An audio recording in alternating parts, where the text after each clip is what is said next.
तो मैं आज हिंदी मीडियम के 18वें क्लास 18 लेक्चर देने जा रहा हूँ।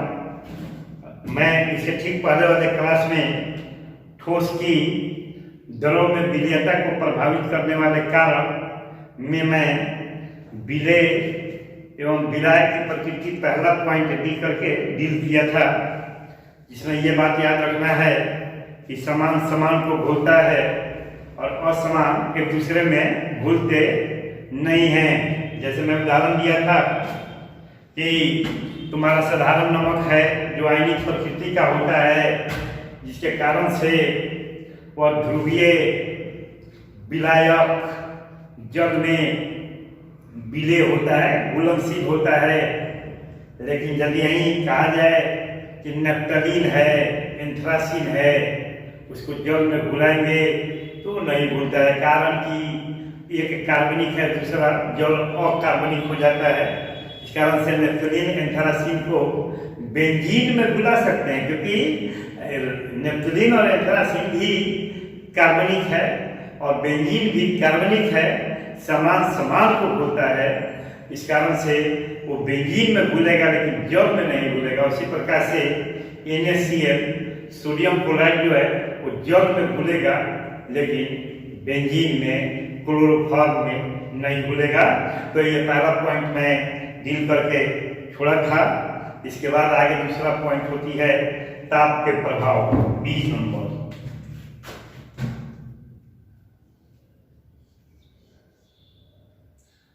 ताप के प्रभाव, इफेक्ट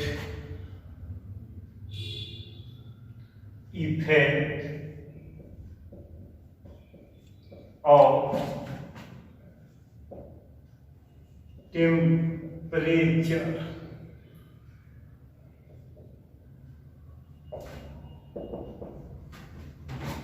ये जान लेना,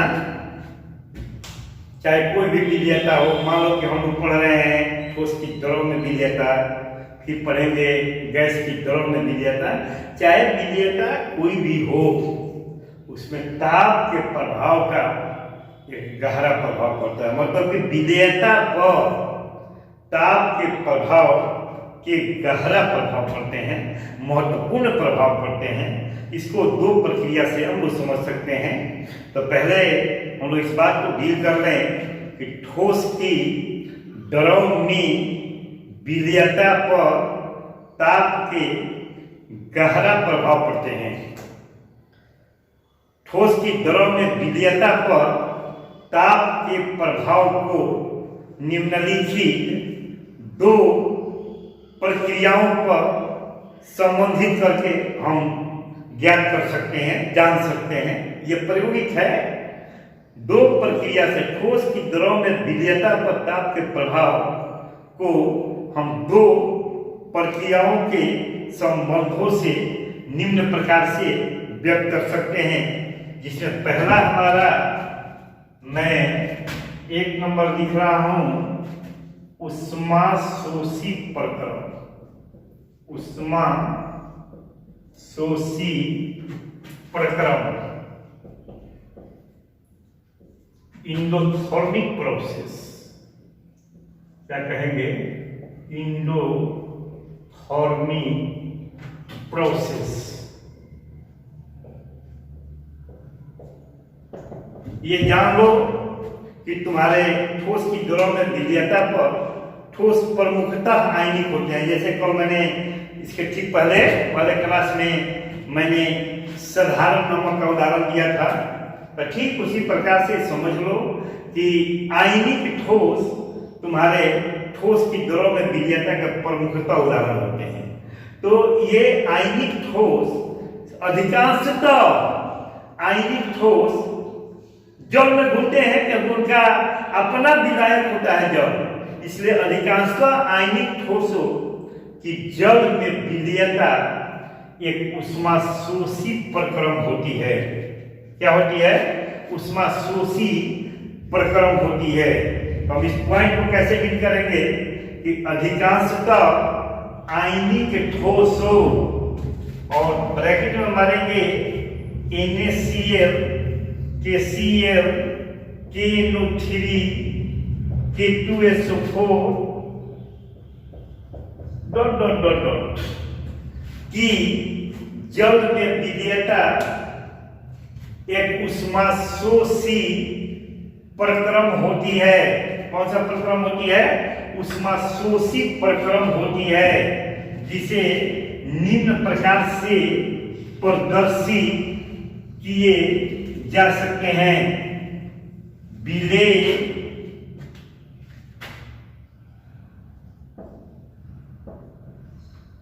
प्लस विलायक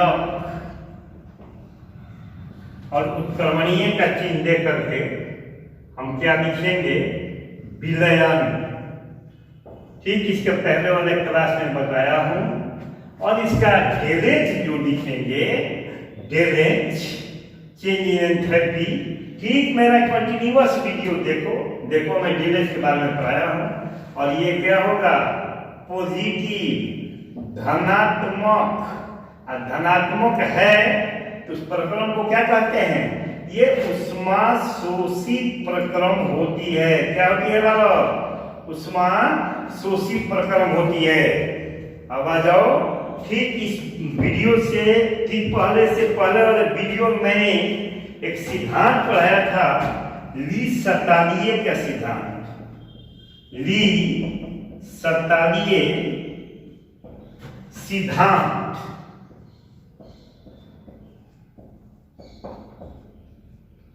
ली चैटेलियस प्रिंसिपल।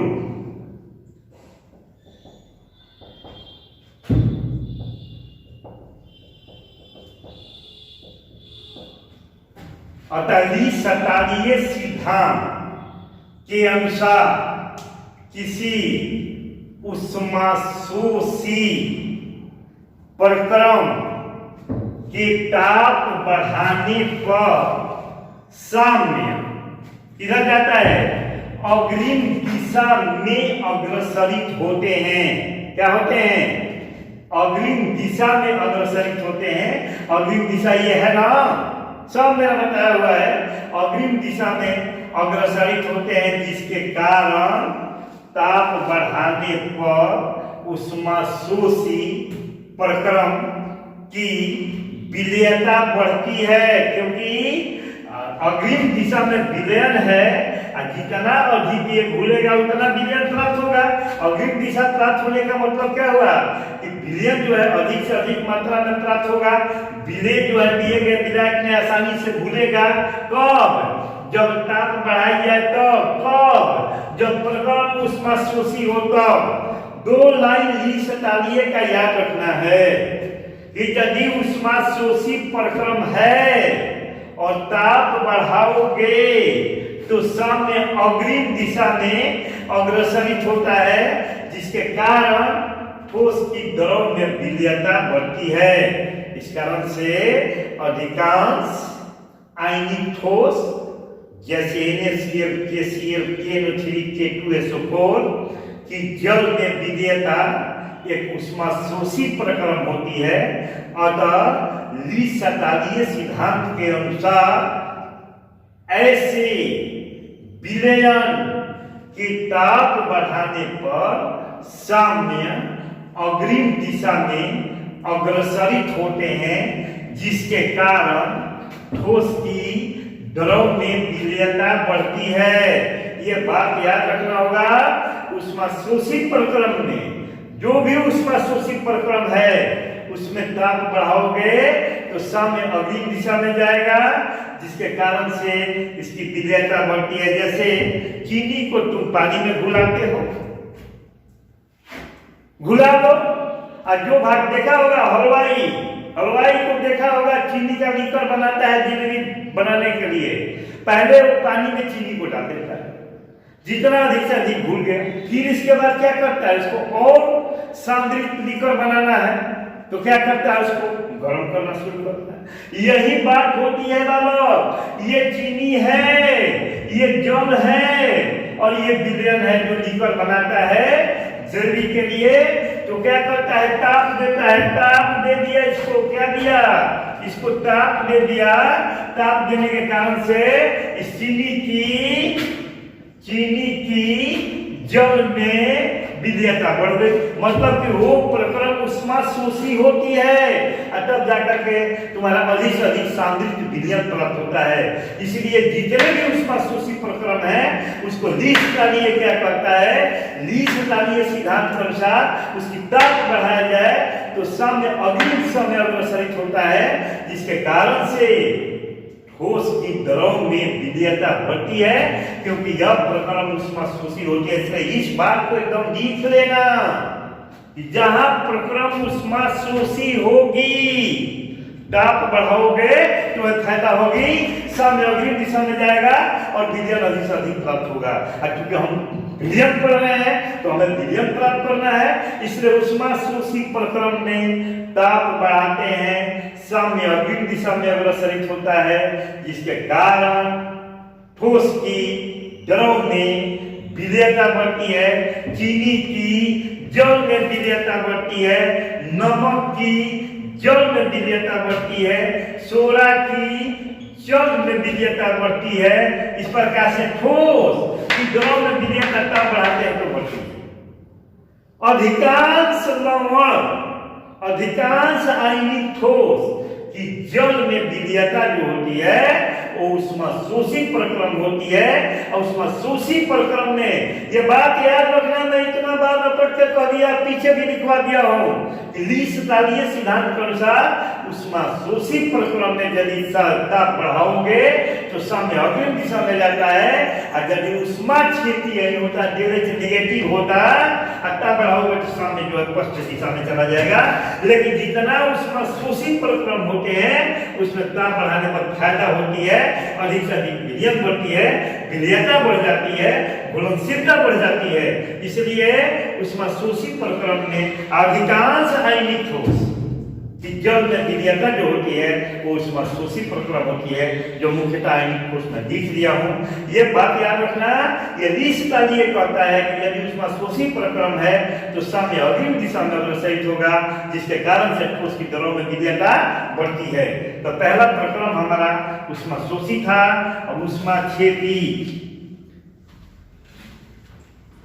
2 नंबर,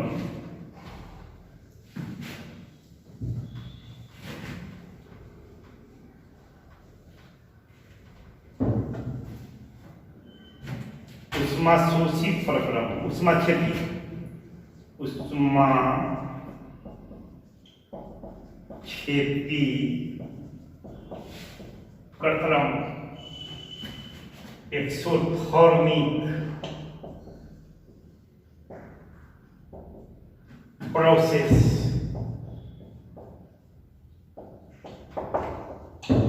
देख लो, उष्मा क्षेपी प्रक्रम में कुछ आयनिक ठोस आते हैं, कुछ लवण आते हैं, कुछ ठोस हैं जो उष्मा क्षेपी में आ जाते हैं, कुछ आयनिक ठोस वो अधिकांश है उष्मा शोषी में। इसमें क्या है, कुछ आयनिक ठोस जैसे लिथियम कार्बोनेट,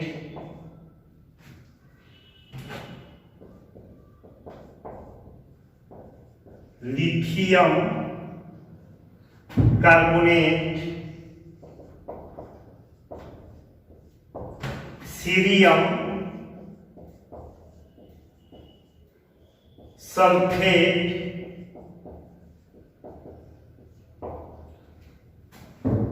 सोडियम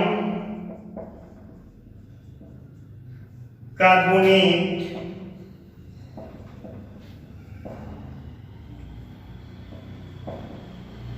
मोनोहाइड्रेटेड,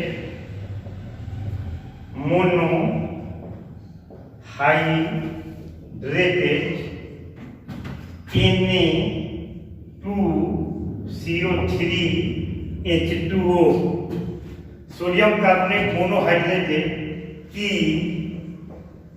जल में विलयता, की जल में विलयता उष्मा क्षेपी प्रक्रम होती है। लेकिन कुछ है जो कि मैं लिख दिया, lithium carbonate, cerium sulphate, sodium carbonate monohydrated की जल में विलयता उष्माक्षेपी प्रक्रम होती है, जिसे निम्न प्रकार से प्रदर्शित किए जाते हैं, जिसे निम्न प्रकार से प्रदर्शित किए जाते हैं।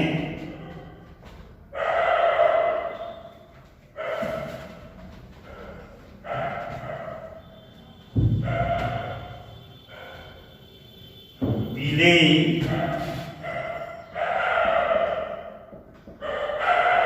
पल्लस,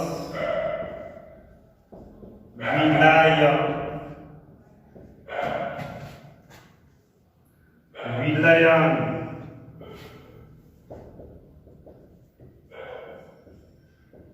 डेलेज माइनस भी, मतलब कि ऋणात्मक। ऋणात्मक होने का मतलब कि ये प्रक्रम क्या होती है, उष्मा क्षेपी हो जाती है। तब क्या कहता है द्विशतादीय सिद्धांत,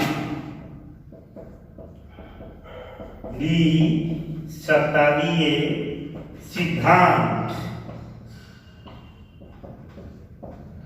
अतः द्विशतादीय सिद्धांत के अनुसार, द्विशतादीय सिद्धांत के अनुसार उष्माक्षेपी प्रक्रम के ताप बढ़ाने पर साम्य पश्च दिशा, साम्य पश्च दिशा में अग्रसरित होता है। पश्च दिशा है कौन, ये है ना, याद रखना है इस बात को। यदि उष्माक्षेपी प्रक्रम है, चाहे विलयता कोई भी हो, वो उसमें यदि ताप बढ़ाओगे तो तुम्हें विलयन ना मिल करके जो विलयन बना हुआ है विलयन इधर चला जाएगा, विलय और विलायक की ओर पश्चिम दिशा में जाएगा। पश्चिम दिशा में मतलब कहता है द्विशतादीय सिद्धांत के अनुसार इस उष्माक्षेपी प्रक्रम के ताप बढ़ाने पर साम्य पश्चिम दिशा में अग्रसरित होता है, जिसके कारण ठोस की द्रव में विलयता घटती है। तो दो लाइन पॉइंट अंडरलाइन कर लो कि यदि उष्माक्षेपी प्रक्रम है, ताप बढ़ाओगे, सोचोगे कि ज्यादा से अधिक विलयन प्राप्त हो जाए, तो तुम गलती करोगे। द्विशतादीय वहां पर होता है, कहता है कि यदि उष्माक्षेपी प्रक्रम है और ताप बढ़ाओगे तो सामने किधर जाएगा, पश्चिम दिशा में, जिसके कारण से विलयता घटेगी। और यदि वहीं इसके ठीक पहले वाले पॉइंट में उष्मा शोषी प्रक्रम है और ताप यदि बढ़ाओगे तो सामने किधर जाएगा, अग्रिम दिशा में। अग्रिम दिशा में विलयन है तो तुम्हारी विलयता बढ़ेगी। ये दो पॉइंट को एकदम रीड करके रखना। मैं फिर एक बार द्विशतादीय सिद्धांत को बोल देता हूँ, पहले भी लिखवा दिया, दो वीडियो पहले देखो, मैं सब पूरा कंप्लीट लिखवा करके थ्योरी को पढ़ा रहा हूँ। इसलिए यदि उष्मा शोषी प्रक्रम है, द्विशतादीय सिद्धांत के अनुसार यदि ताप बढ़ाओगे तो सामने अग्रिम दिशा में, उष्माक्षेपी प्रक्रम है तो सामने जो है पश्चिम दिशा में, इसलिए ताप बढ़ाने पर ऐसे की विलयता घटती है क्योंकि सामने पश्चिम दिशा में जाता है। इसलिए दो लाइन याद रखना कि यदि उष्मा शोषी प्रक्रम है, ताप बढ़ाओगे तो विलयता बढ़ेगी, और यदि उष्माक्षेपी प्रक्रम है तो ताप बढ़ाओगे तो विलयता घटेगी। ये बात याद रखना। और ये ताप के प्रभाव होते हैं। और तीसरा नंबर दाब के प्रभाव।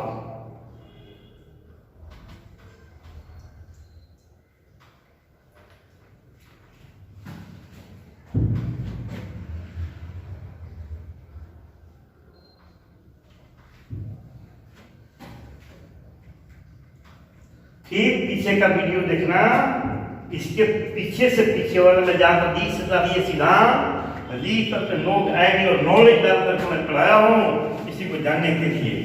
सी नंबर दाब के प्रभाव।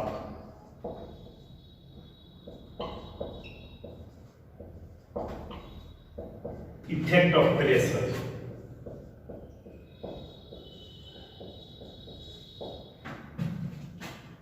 Effect of pressure.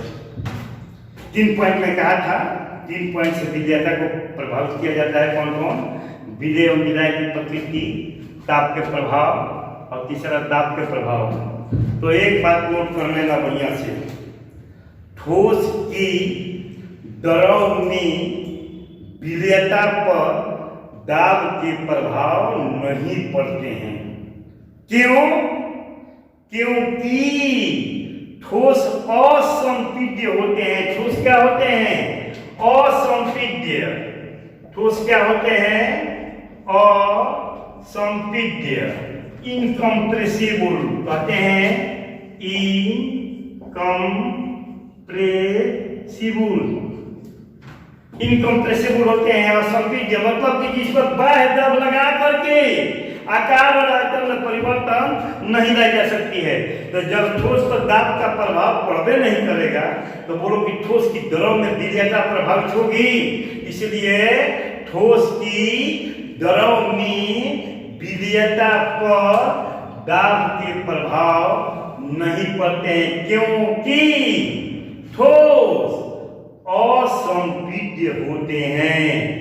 असंपीड्य मतलब जिस पर बाह्य दबाव लगा करके उसके आकार और आयतन में परिवर्तन नहीं लाई जा सकती है। तो एक लाइन में इस पॉइंट को डील किया जाता है कि ठोस की द्रव में विलेयता पर दाब के नगण्य प्रभाव पड़ते हैं, कारण कि ठोस प्रायः असंपीड्य होते हैं। और इस प्रकार से ठोस की द्रव में विलेयता के तुम्हारा कंप्लीट प्रभावित करने वाले कारक जो है वो समाप्त होते हैं। और मैं तुम लोग को निवेदन बता देता हूं, जो कि कोनो कर दिया है 2.26, कोनो लिख दिया 2.27, कोनो लिख दिया 2.28 और 2.29। मतलब कि 4 क्वेश्चन बचा हुआ था और चारों के चारों ठीक इसके पहले वाले में कमेंट कर दिया है। तो मैं देखता हूं, बना देता हूं क्वेश्चन तुम्हारा। और ये ठोस की द्रव में विलेयता तुम्हारा समाप्त हुआ और गैस की द्रव में विलेयता अगले क्लास में पढ़ाऊंगा, लेकिन इसमें देख लेते हैं निवेदन।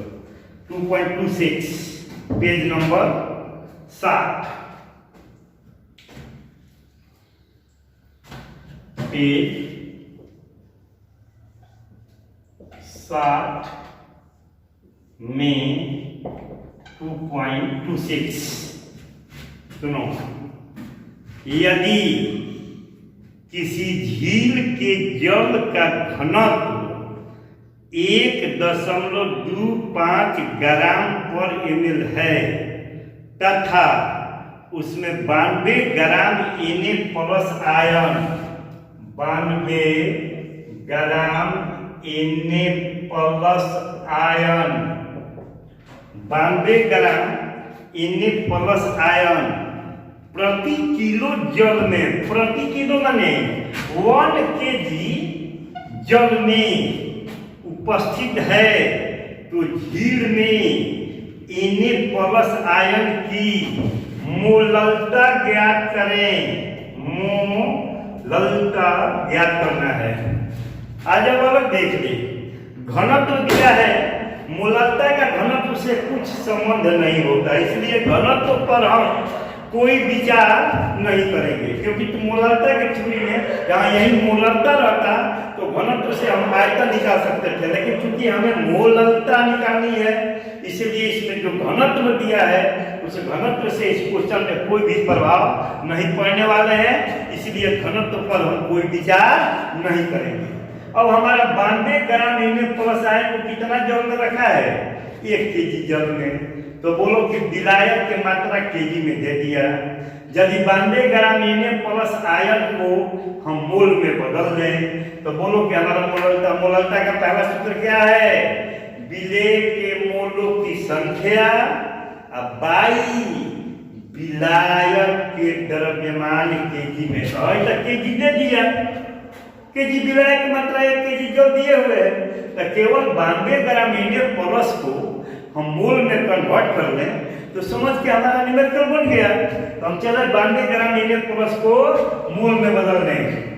याद करो 11 में मैं बताया था कि मैं जो है जो समझ रहे हैं Na का यदि परमाणु द्रव्यमान 23 U होता है तो Na+ का आयनिक द्रव्यमान भी 23 होगा, क्योंकि धनायन और ऋणायन बनने से उसके द्रव्यमान में कोई अंतर नहीं पड़ते हैं, क्योंकि इलेक्ट्रॉन का त्याग और ग्रहण होती है, इलेक्ट्रॉन को द्रव्यमान में सम्मिलित नहीं किया जाता है। इसलिए यदि Na का परमाणु द्रव्यमान 23 है तो Na+ का आयनिक द्रव्यमान भी क्या होगा? 23 होगा। इसलिए 1 मोल Na+ कोई पूछे तो हम 23 ग्राम कहेंगे। तो हम लिखेंगे Na+ का आयनिक द्रव्यमान 23, Na+ का आयनिक द्रव्यमान इक्वल टू 23। 1 मोल Na+ इक्वल टू 23 ग्राम। अब चले Na+ के मोलों की संख्या, Na+ के मोलों की संख्या बराबर द्रव्यमान ग्राम में बाई आयनिक द्रव्यमान ग्राम में, या इसी को कह सकते हैं द्रव्यमान ग्राम में बाई 1 मोल Na+ आयन। तो चले द्रव्यमान ग्राम में कितना दिया है बाबा? 92 ग्राम दिया है। 1 मोल Na+ आयन कितने ग्राम के बराबर है? 23 का 92 4 मोल। अरे हम लोग मोललता निकालनी है, तो मोललता बराबर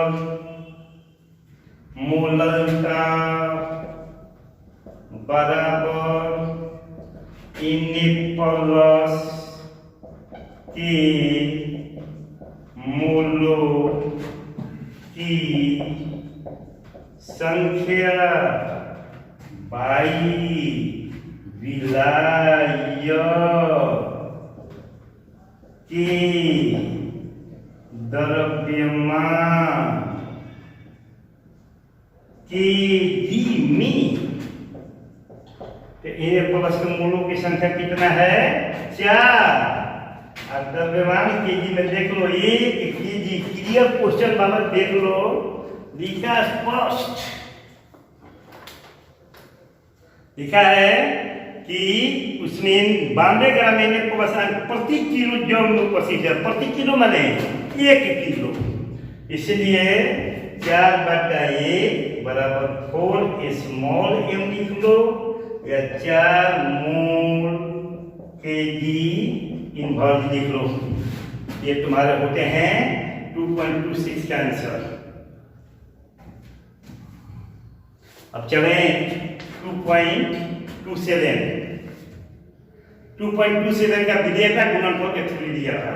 देखो तो थ्योरी दिया था तो कार्य बना लेना, तो सब नहीं बन रहा है।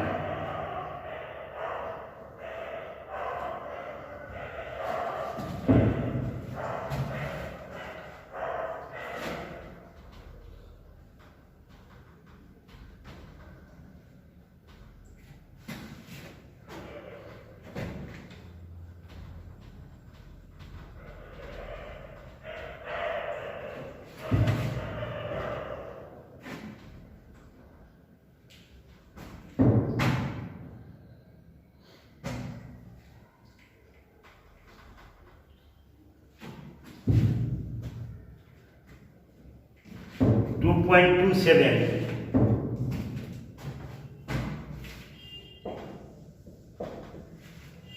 सुनो, अगर CUS का विलेयता गुणनफल CUS दिया हुआ है, ये Cu2 plus ion plus S2 minus ion, CUS की विलेयता गुणनफल, विलेयता गुणनफल जिसको KSP हम कहते हैं, क्या कहते हैं, KSP। सब मेरा थ्योरी दिया हुआ है, कितना है, तो 6 × 10 के पावर -16, 6 × 10 के पावर -16 है। फिर आगे सुनो, तो जब ये विलयन उसकी अधिकतम मोलरता ज्ञात करें, बोलो, मैं लिखा हूं कि मोलरता को विलेयता के रूप में देखिएगा। मैं ठीक 2 क्लास पहले का वीडियो देखो, मैं लिखा हूं कि विलेयता को मोलरता के रूप में, और विलेयता को मैं परिभाषित भी किया हूं भी ठीक इसके पहले वाले क्लास में। क्या कि जहां पर दिए गए विलायक की मात्रा में अधिकतम विलेय की मात्रा होती है, अधिकतम मात्रा जब होगी तो अधिकतम मोलरता कहने का मतलब क्या हुआ कि हमसे विलेयता पूछा है, अधिकतम मोलरता, अधिकतम मोलरता मतलब कि विलेयता, जहां पर संतृप्त विलयन हो जाता है वो विलेयता कहलाता है। अधिकतम मोलरता विलेयता S बराबर वाट, S बराबर फॉर्मूला देखना ना, 2 वीडियो पीछे जाकर के √KSP, ये √6 × 10 के पावर -16, √6 × 10 के पावर -8 का पावर 2, और जब अंडर रूट में 2 पावर है बाहर निकल जाएगा, तो ये √6 × 10 के पावर -8 और 6 का अंडर रूट निकालोगे, 2 से 2 2 के 4, 6 में चल जाएगा 2, 2 और 2 4, पॉइंट करके डबल 0, 4 में से 20 तो नहीं जाएगा, 4 का 16, 4 का 16, 4 का 16 है 17, और 10 में 6 जाएगा 4, 9 से जाएगा 2, डबल 0, 4 4 8 4, और ये हो जाएगा 4 6 का 24 तो नहीं हो जाएगा, 4 5 20 जाना चाहिए। देख लेते हैं, 5 5 25, अब 5 8 40, 2 42, अब 5 का 20, 4 24, तो से ज्यादा ही गया, लेकिन 4 5 तक लिख सकते हो, 4 4 जाएगा तो 4 5 भी लिखेंगे तो अंतर नहीं पड़ेगा। 2.45 × 10 के पावर -8 मोल और लीटर आंसर, ठीक है। नेक्स्ट क्लास, अगले क्लास में अगला गैस की दरों में विलेयता पढ़ाऊंगा, और गैस की दरों में विलेयता पढ़ाने के बाद फिर समाप्त होगा, तो शेष रेस्ट न्यूमेरिकल जो है फिर उसी के साथ ऐड बना दूंगा। 2 क्वेश्चन मैं आज बना दिया, ठीक है। आज का क्लास नहीं करता हूँ।